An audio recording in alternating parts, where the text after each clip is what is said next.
चपात्या शिकवा. स्वयंपाक शिकवणं सुद्धा आता कोर्स आहे. बापाच्या बायकोला काय म्हणतात रे?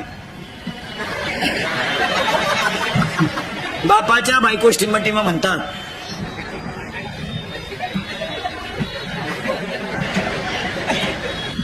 आई मग मम्मी कोणाला म्हणते?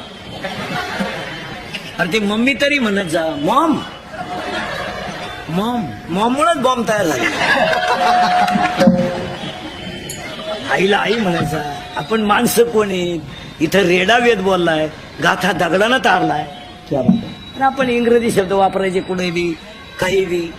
आला हा थोडस लोकांना मॉम. बरं मॉम का म्हणून जाईल? आईला काय म्हणता? जोरात बोला मॉम. आणि बापाला डॅड. यंदा डॅड म्हणणार, पुढच्या वर्षी डॅड. अरे आईला आई म्हणा, बापाला बाप म्हणा. काहीतरी चांगलं शिका ना. आईला मम्मी म्हणणं, बापाला पप्पा म्हणणं. काही माणसं 2-3 वाक्य मराठी बोलत आणि एकच वाक्य इंग्रजी घालतात. तू शिमेला आहे का मराठी मिडियमला आहे? शिमेला आहे तू मराठी मिडियमला आहे ना? शिमेला तू तू इंग्लिश मिडियमला आहे. हा तो चेहरा सांगतो ना. कारण इंग्लिश मिडियम इंग्लिश मिडियमचे चेहरे कधी फ्रेश नसतात. जागतिक लोड त्यांच्यावर. जागतिक